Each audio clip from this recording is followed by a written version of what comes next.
Tumpigie makofi tena Mheshimiwa Rais wa Komoro jameni.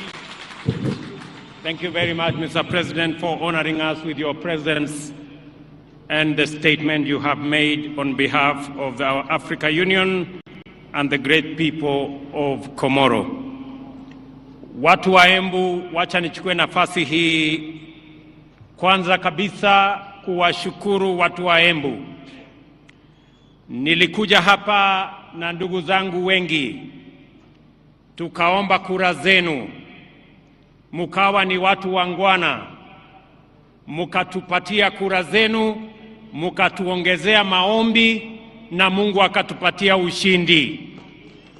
Jameni watu wa Embu, nasimama mbele yenu leo kusema asante sana.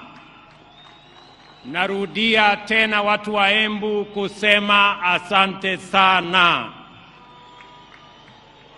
Mimi nataka niwahakikishie ya kwamba sisi wote tuliopata nafasi ya kuchaguliwa kutoka MCAs wetu, wabunge, magavana, maseneta, Mheshimiwa Deputy President na mimi hapa, pamoja na mawaziri wetu na wale wote ambao wamepata nafasi ya uongozi katika taifa letu la Kenya, mimi nataka niwahakikishie tutashikamana, tutafanya kazi pamoja ili tutimize malengo yetu ya kubadilisha uchumi wa Kenya na kuhakikisha kwamba kila Mkenya anapata nafasi ya kujiendeleza katika taifa letu la Kenya.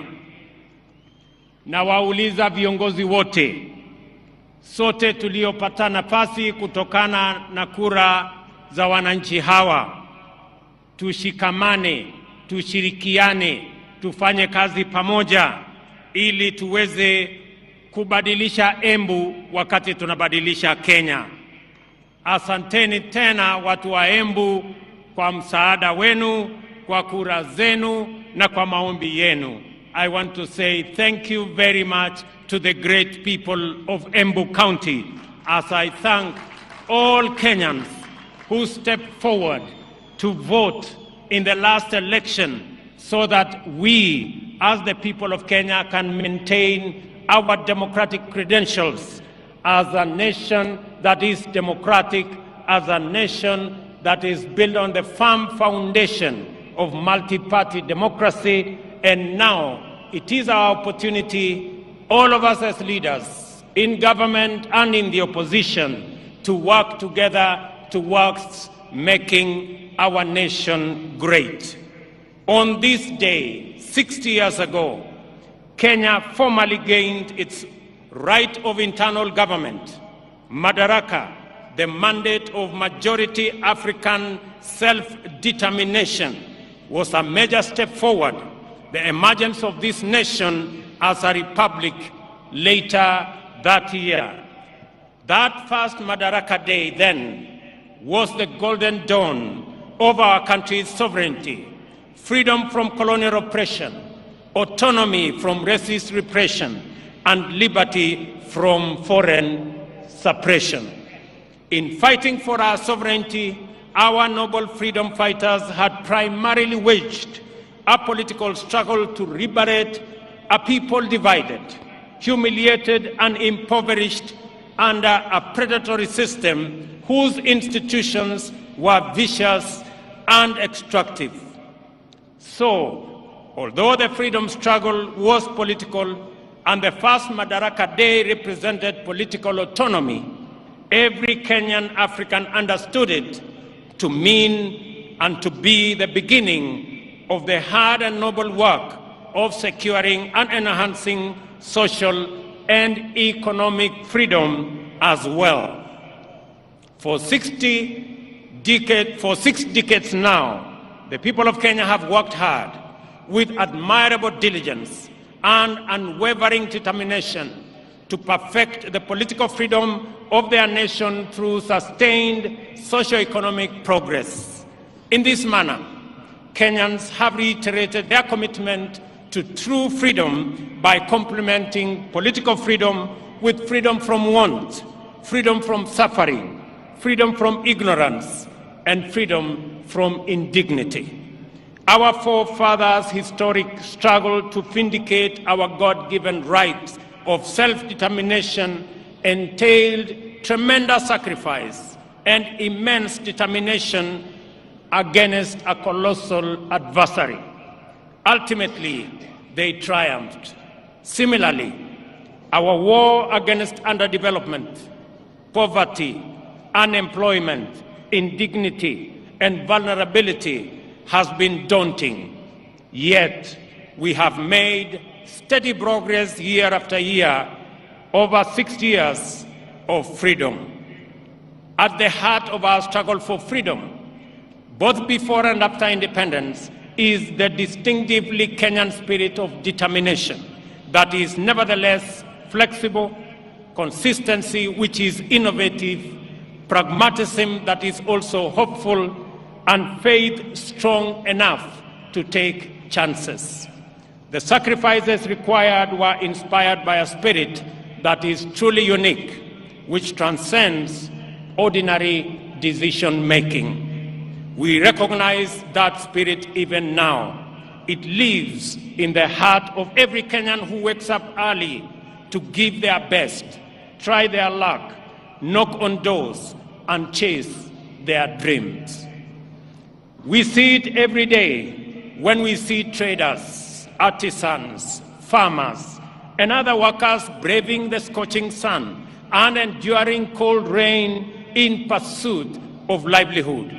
We also witness in teachers, nurses, police officers, extension officers, and technicians who go far from their comfort zone, often beyond the call of duty, to attend to Kenyans in their communities throughout all villages, all corners of our great republic.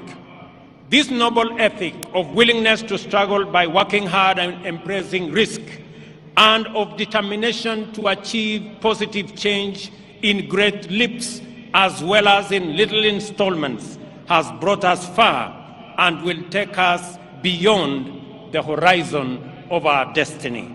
Today, I join all Kenyans to celebrate our magnificent collective achievements and the spirit of brave endeavor which inspired them 60 years ago and sustain us today. This celebration speaks to the sustained effort we have invested in perfecting our national mandate of self-government. I will highlight the wonderful ways in which we have stewarded political freedom into democratic maturity, enhanced economic freedom by empowering enterprise, and expanded social freedom by securing dignity. We must never forget that until fairly recently, our country's politics was divisive, violence, do-or-die affair by which neighbors, colleagues, and even relatives were incited into hatred in the name of political competition. In this dark era, the tribe was the fundamental term of all political engagement and the master variable of democratic contest. Many highly respected experts and eminent persons confidently affirmed that Kenyan politics is inherently tribal, and many leaders designed their political parties, policies, and campaigns on the basis of raw political appeals. Leaders also made sure that political discourse revolved around personalities and the private interests of a few privileged individuals and not the aspirations of the majority. Some used political parties as political vehicles to access the high table where important decisions were made and exploited their ethnic constituencies to negotiate a bigger share of public resources as well as positions of power and privilege in the service of private ends. For decades, Kenyans understood that this perverse political culture not only defiled our democracy, but also obstructed the spirit of daring and achievement, arresting our collective progress. The people of Kenya, therefore, yearn for freedom from the tyranny of political personality cults, toxic tribal discourse, and the violence they engendered. They desired a more unifying, cosmopolitan framework of engagement which promoted the expression of their shared aspirations, encouraged inclusive negotiations, and a collective means of pursuing them. In the last general election, the people of Kenya finally broke free. The campaign was conducted purely on the basis of important national issues, foremost of which were economic issues. Not only did Kenyans reject the old divisive politics of tribe and tribal chiefs, but they also demanded uninterrogated, well-considered party manifestos with detailed plans for economic transformation. As a result, although the election was closely contested, it was the most peaceful in the multi-party era in Kenya. And I want to congratulate all Kenyans for being participants in this great feat. Our public discourse and political discussion and the agenda of social debate has changed for good. Substantive policy issues continue to define the national conversation well beyond the election. At the moment, there is a robust debate on the finance bill taking place everywhere in this country, in churches, social places, formal and informal workplaces, all media platforms, and busy markets, as well as in urban and rural gatherings. We are truly a trailblazing nation. Many countries struggle in vain to generate a national debate on public financing, taxation, or other policy issues. In Kenya, we have easily sustained intense discourse on the finance bill and the affordable housing policy for weeks now. The debate has remained issue-oriented, and there is no hint of divisive ethnic rhetoric at all. The cost of living is keeping all leaders, including myself, awake, and this is precisely as it should be. Superficially, the intense national debate on housing is not about whether it is a tax or a contribution. The attention sharply focused on the housing contributions is an implicit expression of ownership. People desire better information and stronger assurance regarding the custody, security, investment, and return on their money. That is phenomenal. People are interested. How will their money be? Will it be safe? Will it be stolen? How is it going to benefit them? And how are they going to get a fair return for their contribution? I want to assure the people of Kenya that those questions will be answered. More encouragingly, the discourse on public finances and housing fund has opened our eyes to our emergence as a stakeholder republic. Kenyans today, more than ever, are fully involved citizens in shaping public policies and making institutions accountable in the manner in which they run national affairs. This is the vision of Madaraka expressed in the first article of our Constitution. All sovereign power belongs to the people of Kenya.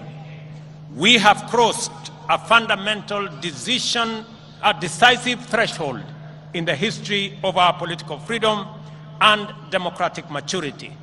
Today, Kenyans of this generation honor patriots who went before us in this celebration of a noble and historic achievement.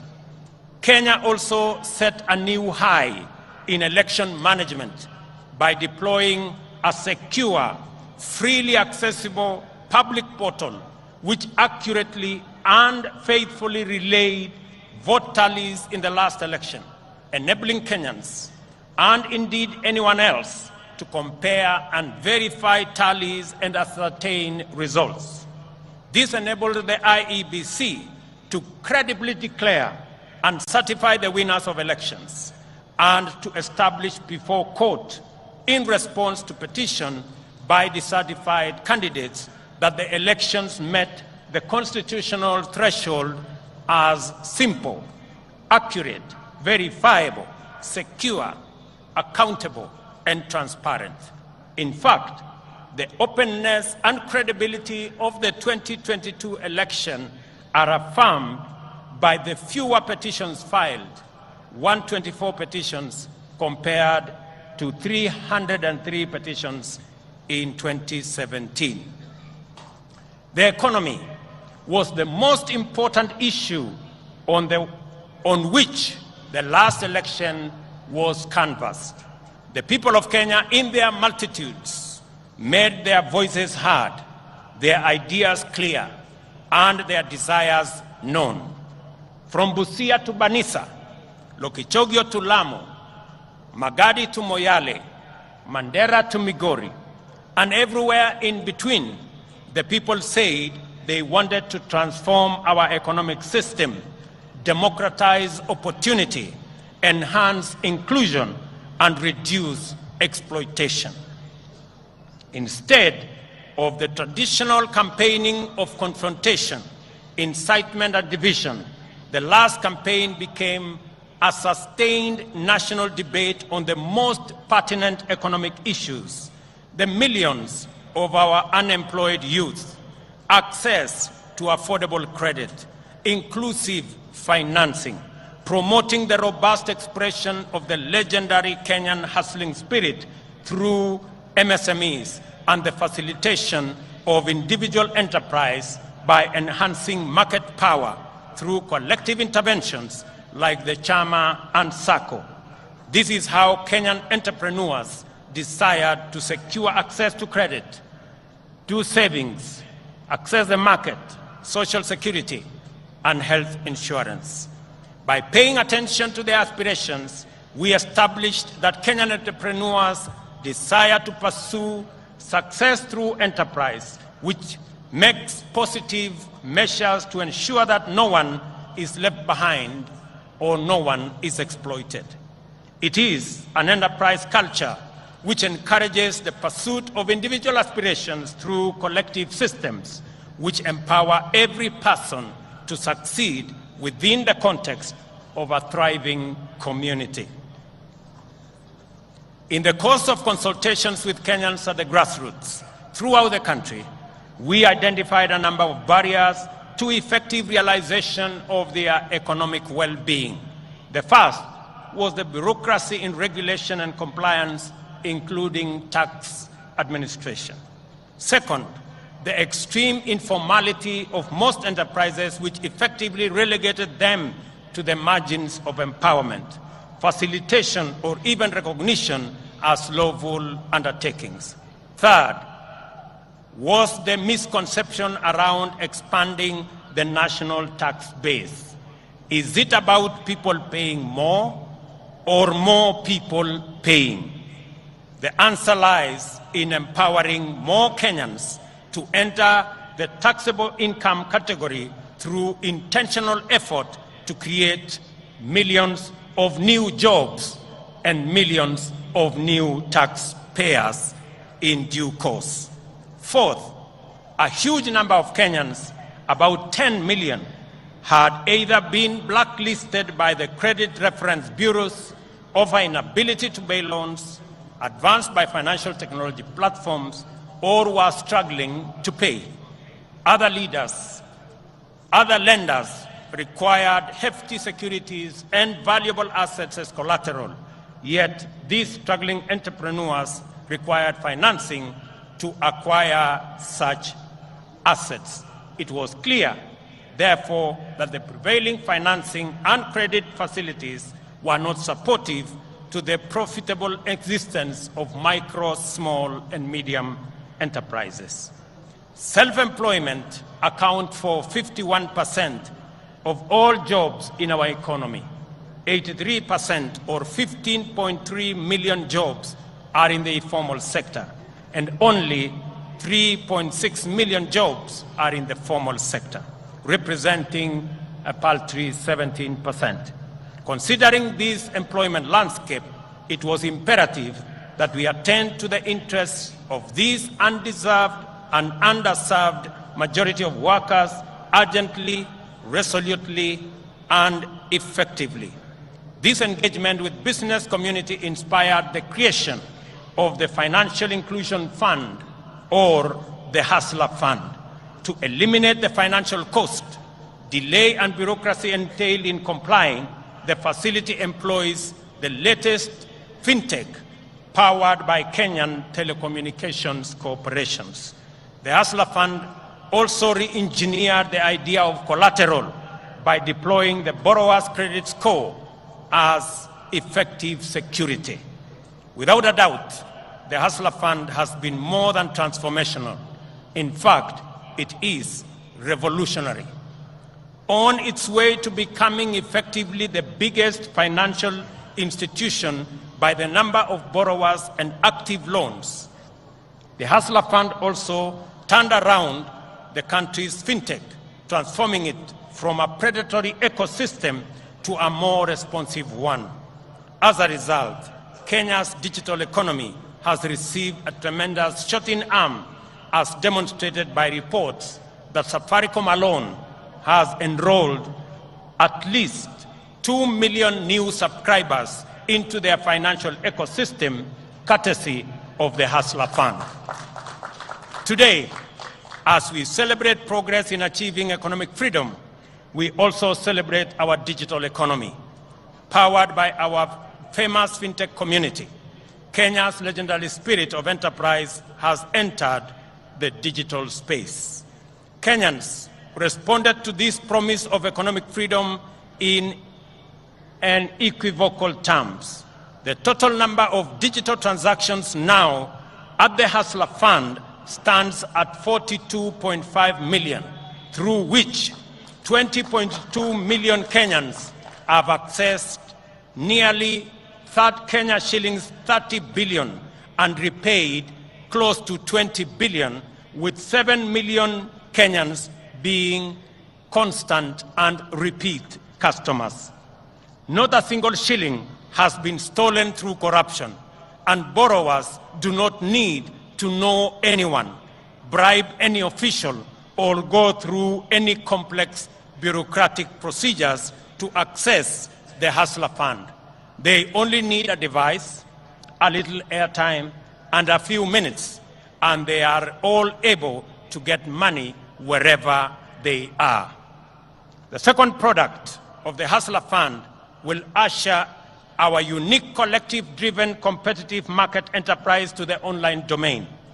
To promote inclusion, the Hustler Fund is going to deploy groups such as chamas and SACCOs, overcome exclusion and barriers to participate in credit savings, social security, health insurance, and other socioeconomic amenities.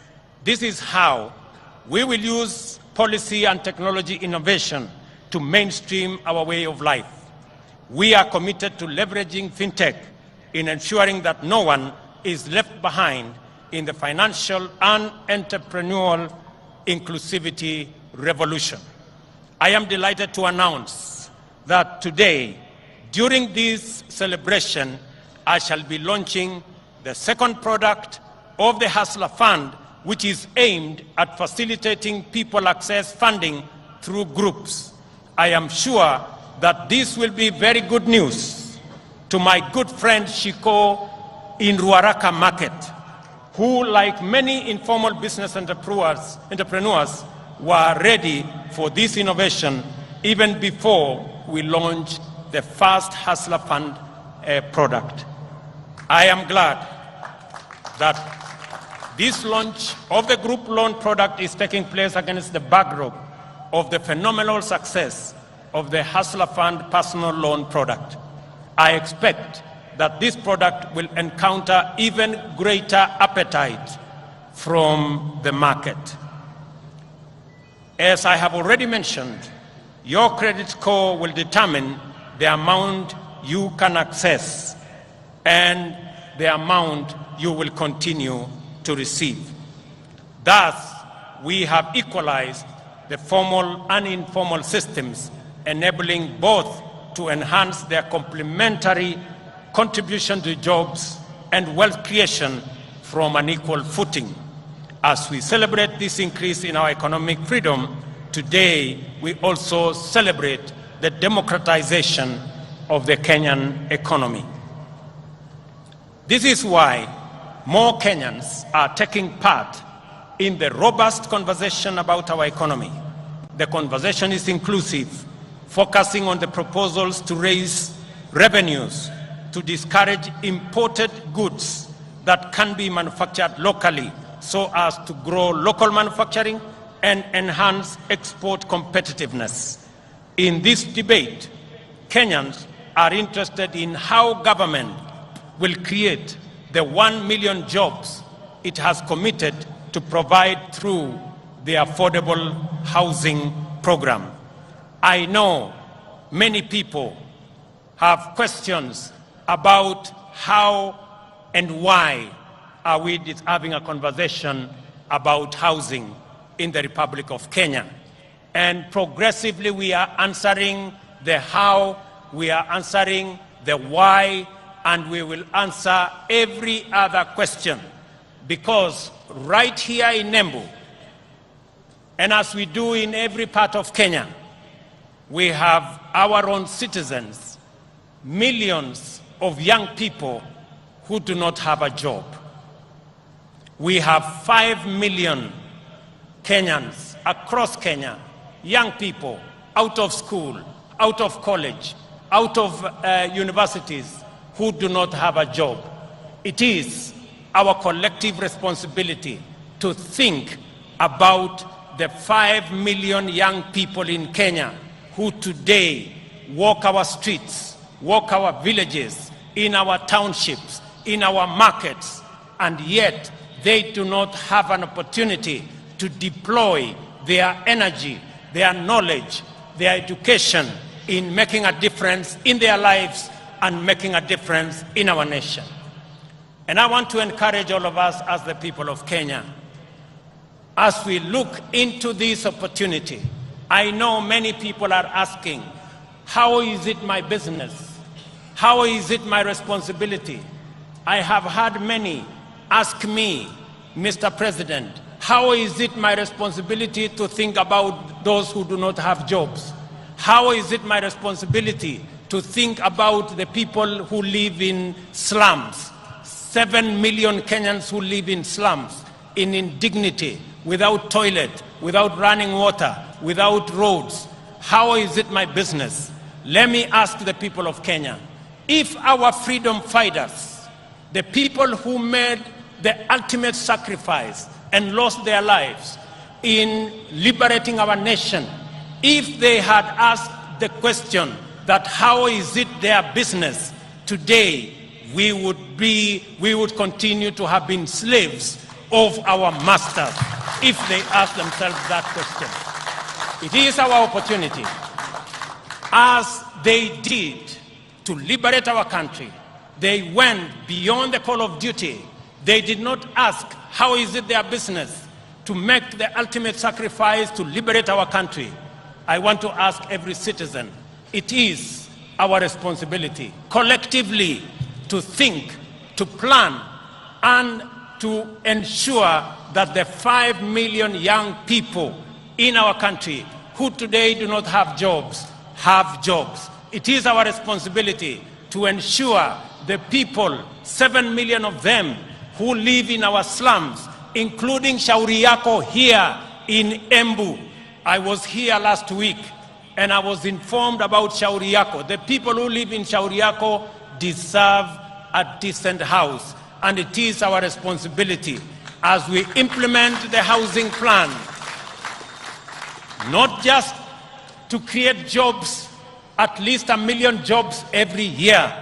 It is also our responsibility to grow our manufacturing, because housing will make sure that our entire manufacturing value chain, from the cement in our factories, to the steel in our factories, to the doors and windows and hinges in our Juakali sector and our construction products industry, to the sand harvesters, to all the people who will be working in our construction sites, to the accountants and engineers and all the architects and all the technicians and the electricians, to every sector, the millions of young people that will be employed in this sector, is sacrifice enough for us who are employed to make that contribution to the hustler fund, to the housing fund, so that we can bring around the change that is going to take our country forward. Our vision for affordable housing program is premised, firstly, on the objective of creating 1 million direct and indirect employment opportunities throughout every value chain in the housing development ecosystem. A single housing unit is capable of employing 3 to 5 workers directly and an additional 8 workers indirectly in the manufacturing of construction products, in transport, in logistics, and in all other sectors that contribute to the housing and construction industry. Secondly, the objective of affordable housing is to increase the number of homeowners and to transition more Kenyans from rent paying in informal settlements, in slums, and we have 1,411 slums in Kenya.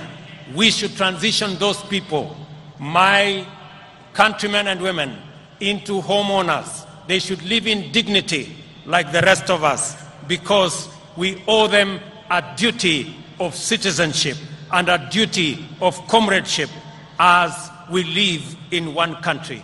I want to ask every parent, I want to ask every Kenyan that rather than ask, how is it your business? We must know that it is our business, because the 5 million young people are our children. They are our citizens. They pay taxes. And when we transition them into jobs, we are building a bigger pool of taxpayers. The conversation we have today in Kenya is different. I did promise the country 3 years ago that we are going to change the conversation. That the conversation is not going to be anymore about leaders. It is going to be about citizens. It is going to be about those who do not have jobs. It is going to be about our manufacturing. It is going to be about the millions who live in informal settlements. It is going to be about the people. I told the country that we are going to change the conversation. It is not going to be about changing the constitution and creating positions for leaders.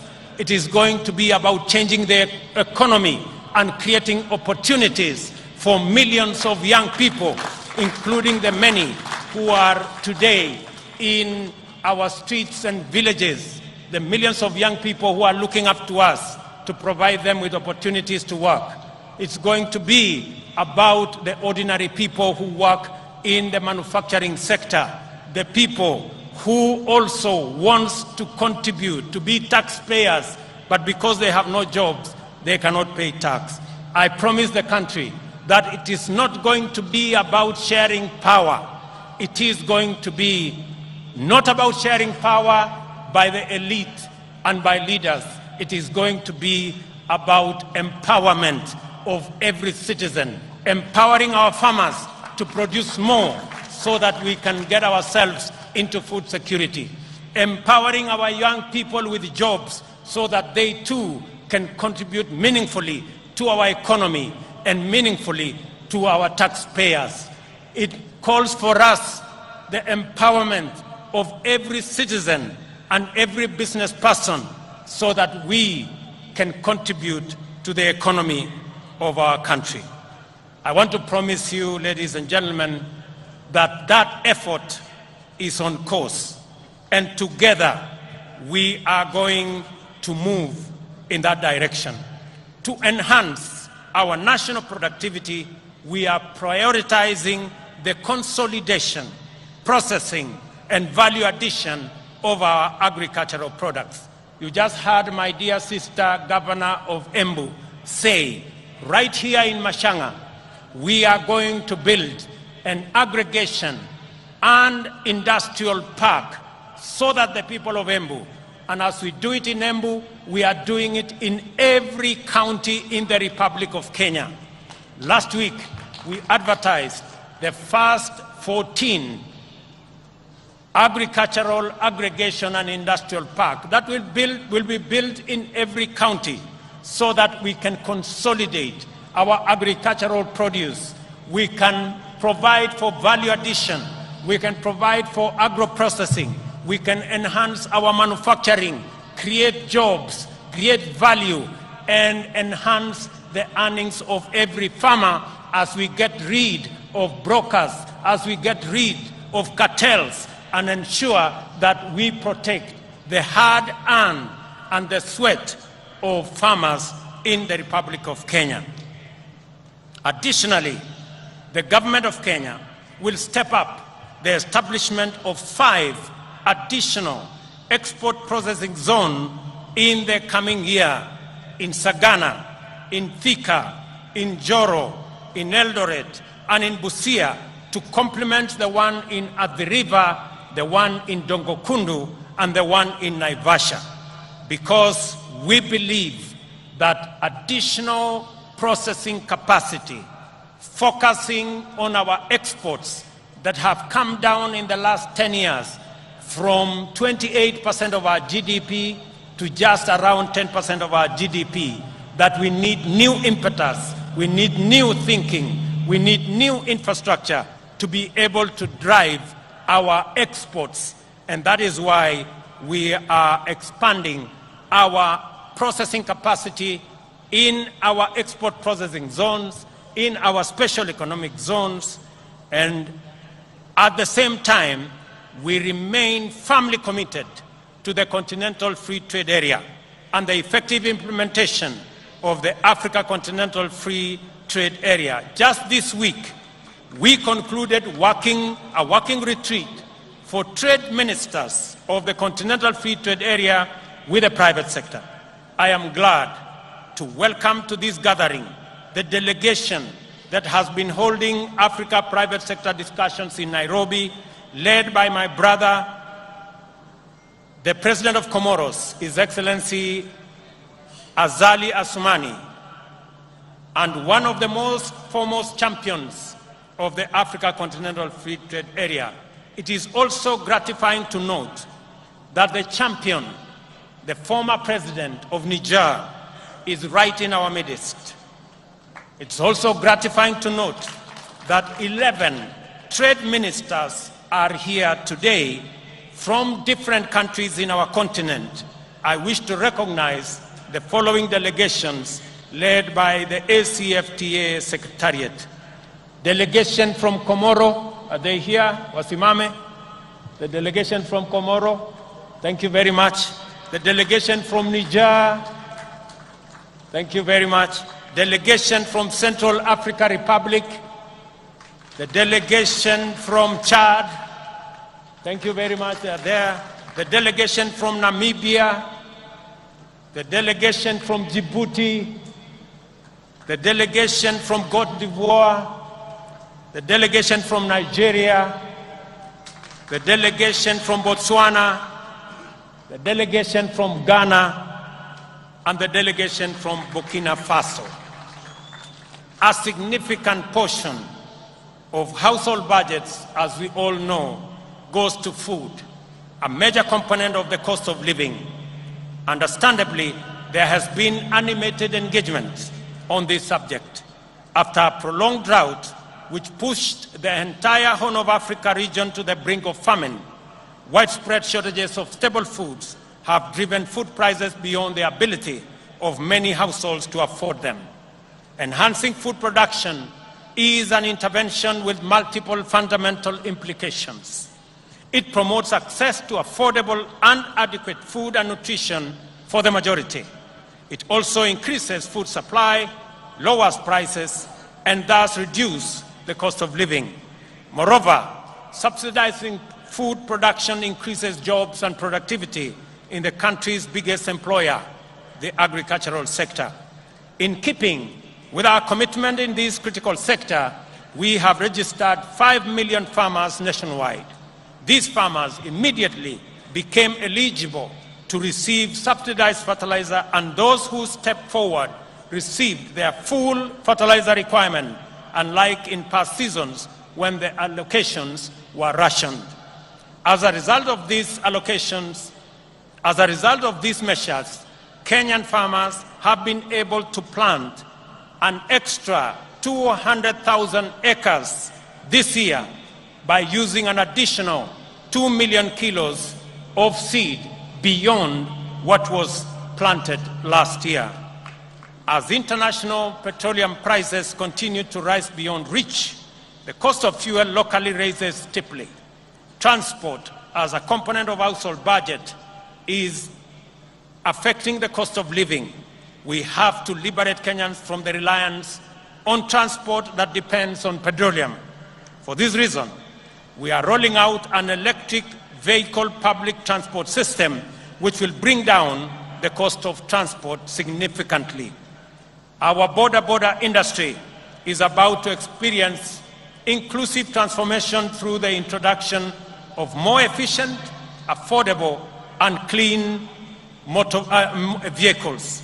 With this intervention, owning and operating a border will become affordable, secure, and profitable. I am eager that this information reaches the seconder of my presidential nomination, Mr. Calvin Ochieng, who operates in Kilimani, so that he can escalate his hustle to the next level. I have some good news for my border friends. When I went around the country, they stepped forward and they told me they are victims of an exploitative financing system. I want to tell them, my good friends, I have some good news for you. We are developing, and by September this year, we will have a mechanism where you can get your border that does not need petrol, that will be run on electricity, one that is financed by not a predatory system, but one that respects the interests of those who purchase the borders. A healthy nation is liberated from human suffering and empowered to pursue their livelihoods and dreams without the hindrance and underperformance associated with ill health. A healthy nation is a happy nation. Freedom from disease is therefore a primary plank of our agenda to perfect self-government. We are committed to do affordably, inclusively, and in a manner that enables Kenyans to receive quality medical attention from the comfort of their homes. Towards this end, we are reforming the National Health Insurance Fund to meet the urgent needs of Kenyans at the bottom of the socio-economic structure by actualizing its purpose as a social medical insurance facility. Secondly, we have committed to deliver universal health coverage that enables every Kenyan attain dignified health care at the minimum cost of subscription fee. Thirdly, we have collaborated with county governments, whom we support wholeheartedly, and I want to commend all county governments for the exemplary work they are doing around health as a devolved function. We have collaborating with the county governments to recruit community health workers, promoters throughout the country. 100,000 of them will be recruited under this program, and this number will make every one promoter available for 100 households. This means that each promoter will be tasked with visiting Kenyans at their homes to determine whether any condition need to be managed through healthier lifestyle or basic medical attention. They will also be tasked with enabling patients with chronic conditions manage their medication, diet, and general well-being in a manner that makes hospitalization sometimes unnecessary. Finally, the promoters will facilitate early detection of conditions for referral to comprehensive attention in the spirit of effective healthcare management. Ladies and gentlemen, the imperative of Madaraka mandates us to build a strong, democratic, prosperous nation through the successful pursuit of high productivity and competitiveness. Industrialization and technology innovation is one such movement. All these things require people who are all empowered with knowledge, skills, and understanding, not only to effectively participate as informed citizens of a democracy, but also to pursue meaningful livelihoods and perform their share of economic production, and even go further and imagine, create, and build the Kenya of our future. Education, therefore, matters for our freedom and self-reliance, and is the enabler and optimizer of every other undertaking. We have taken all possible measures and pursued every available option to actualize our vision to make education at all levels accessible, affordable, and inclusive, and removed social and economic barriers to the attainment of the highest education by all Kenyans. Beyond subsidizing primary and secondary education in all our public primary and day secondary schools, we have reimagined higher education financing to deliver equity and broader access to all Kenyans, with special attention to enabling the most vulnerable learners to realize their right to education. We have also employed 35,000 teachers in a historic and unprecedented drive to improve the national teacher-pupil ratio and enhance performance.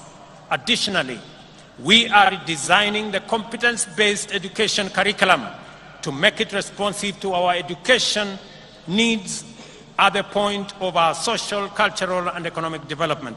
Finally, the National Open University will obtain its charter in the course of this month, and as we speak, courses are being uploaded for commissioning, and later this year, Kenyans will have the opportunity to go to university from the comfort of their homes online. For long, tertiary education in Kenya has been a privilege for the most fortunate, while university education was the exclusive entitlement of the elite. Not anymore.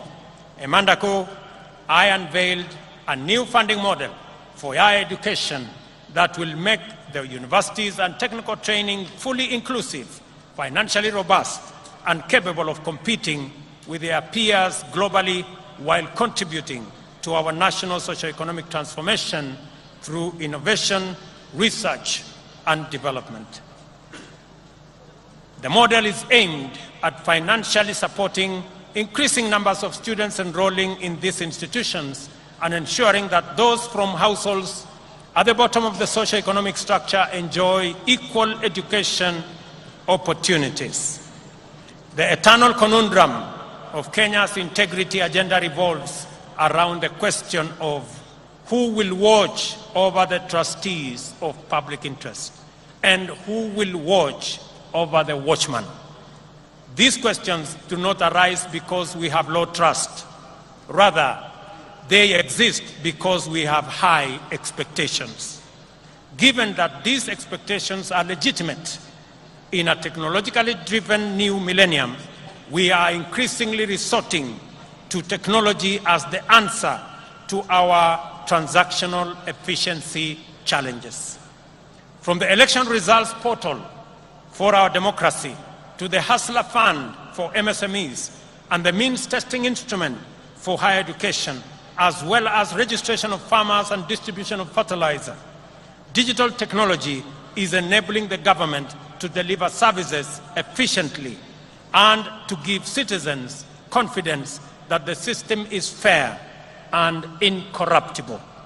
We must therefore take a moment today to celebrate technology in general, and in particular, Kenyan fintech and other innovations that are making it possible for us to serve Kenyans to the best possible standard.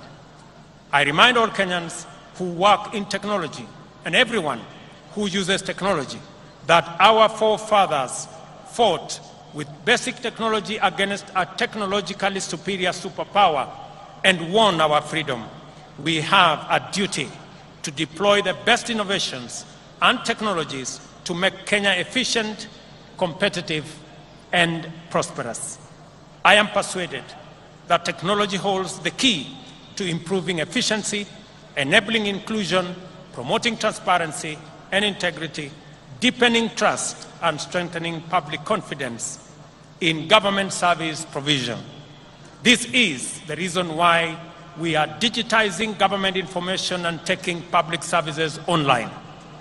On this day, I invite all Kenyans to embrace the new era of e-governance, which empowers people everywhere, including the majority at the bottom of the economic structure, to access government services at their convenience through their mobile devices. Since the advent of e-citizen, government gradually increased the number of services available on the platform from 391. The rate of increase of onboarded services is now shifting to a new radical trajectory.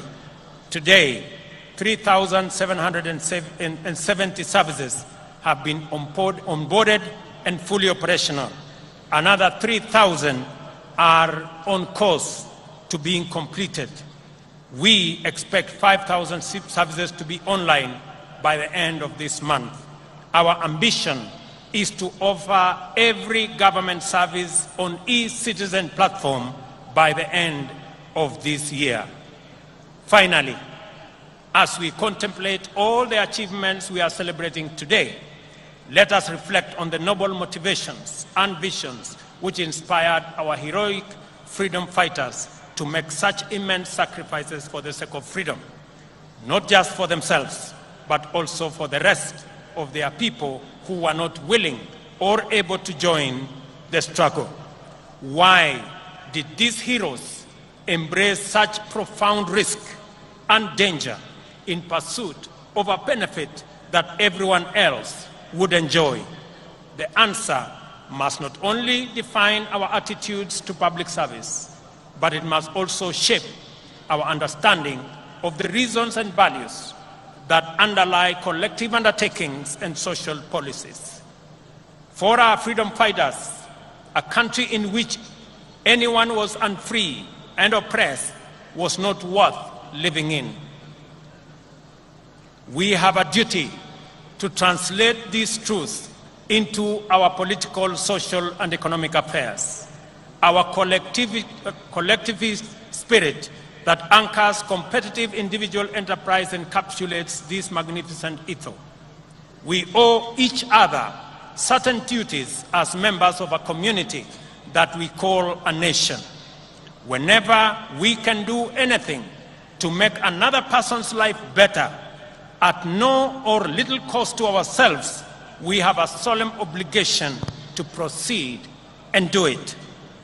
There is a fundamental level at which we are morally obligated to think about our duties to the unemployed youth, vulnerable communities struggling in slums, and other people at risk of exclusion. Their struggle for dignity as human beings appeals to our duty of moral consideration. Their complicated pursuit of livelihood can potentially complicate our stable prospects. No human is an island.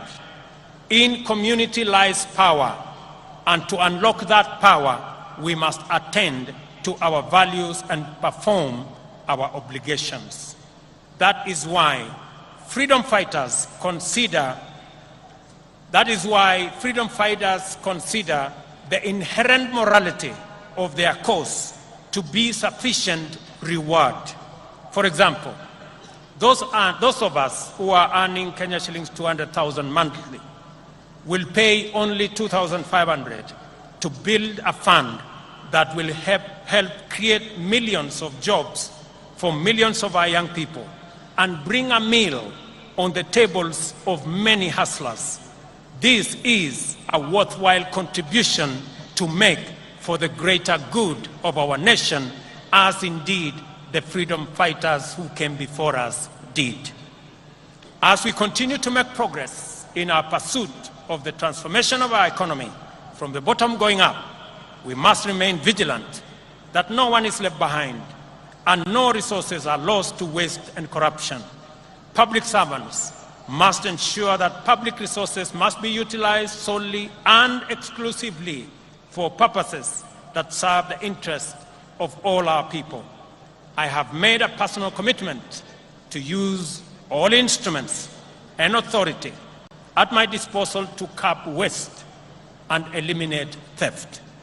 I will not permit greed, lawlessness, or impunity. Ladies and gentlemen, it is our collective duty, sisi wote kama Wakenya.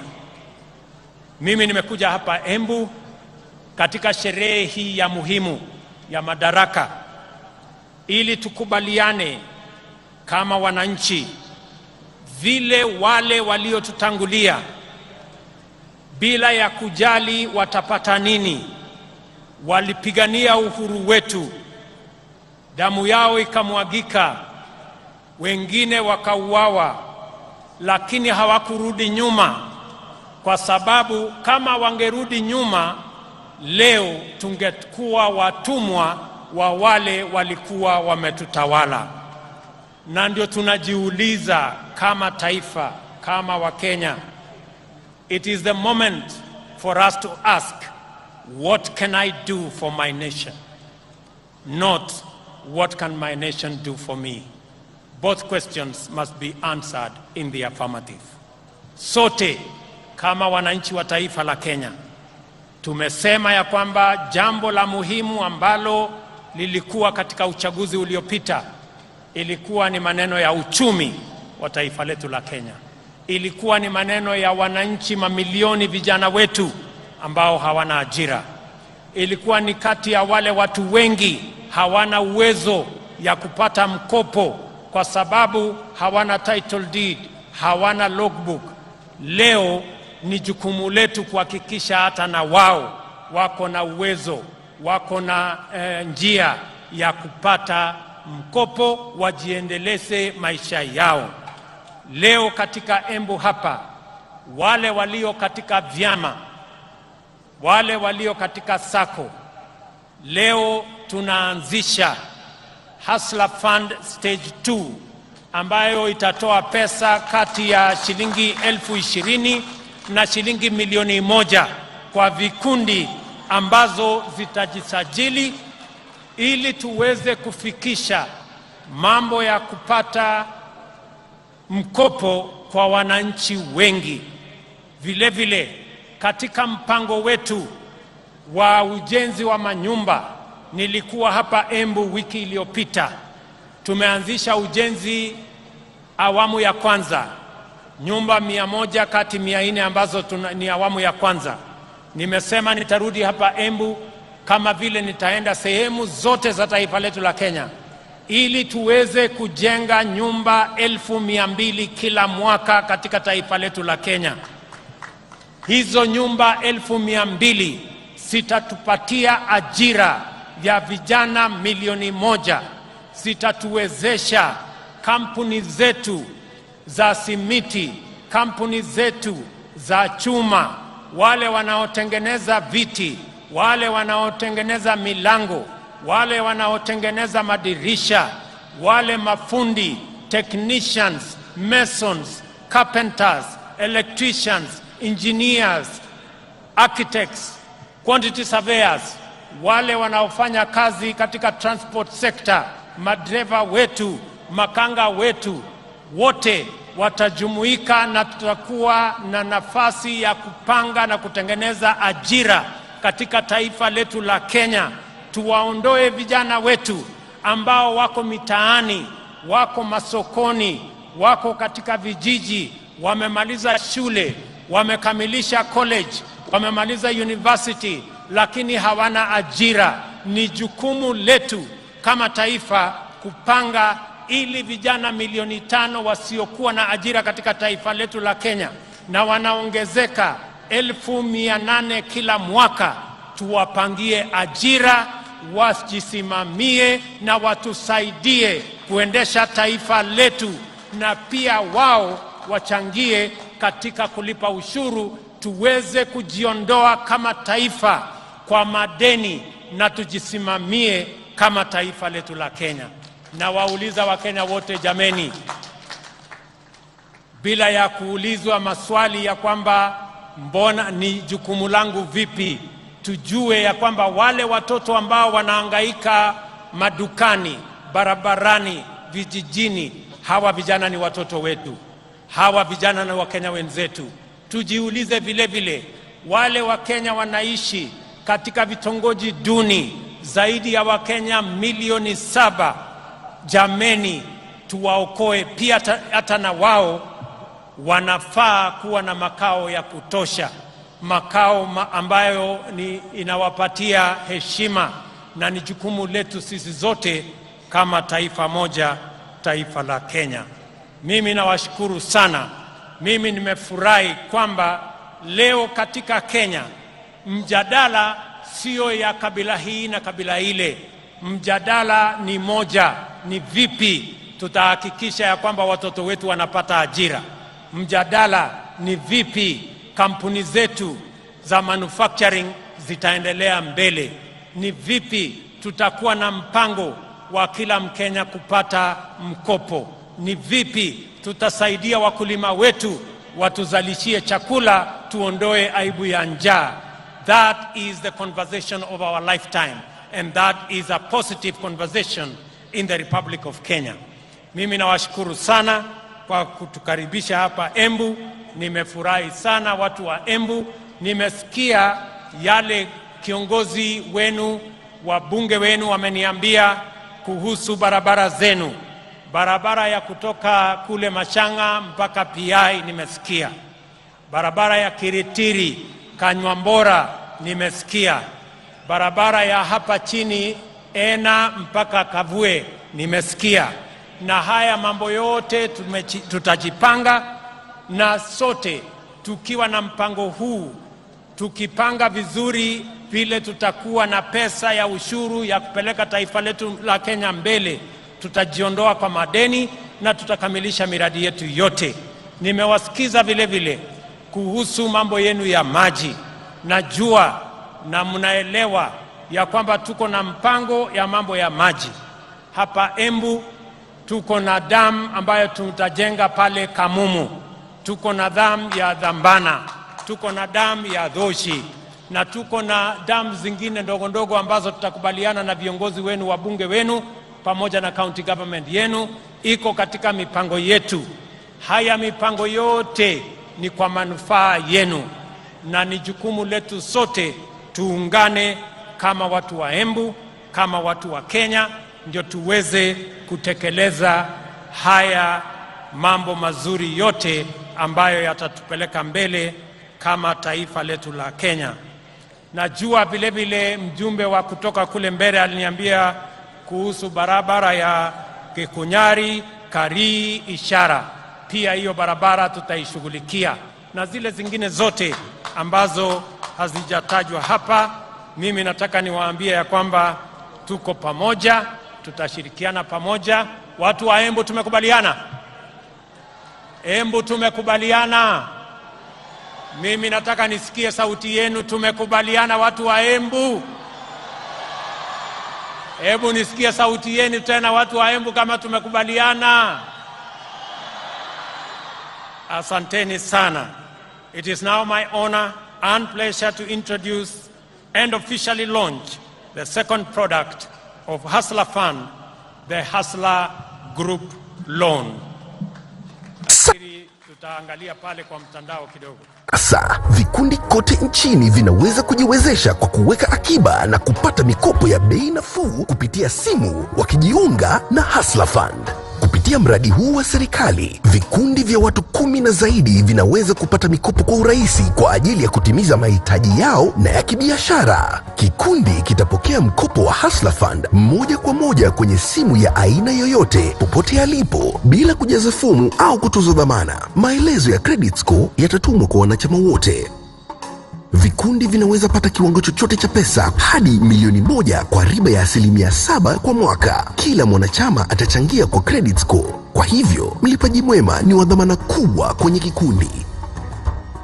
Kila wanapolipa haraka, kiwango cha mkopo cha kikundi kinaongezwa. Kusajili kikundi chenyu kwa Hustler Fund, mwenyekiti anafaa kubonyeza *254#. Chagua Hustler Groups. Bonyeza 1 kuchagua kikundi chake na akubali masharti ili aweze kupata mikopo na kuwatumia wanachama wenzake. Hustler Fund, jiinue, jiendeleze. Asante sana. Tunashukuru sana. Thank you very much. God bless you, the great people of Embu. God bless our great Republic of Kenya. Asanteni sana watu wa Embu.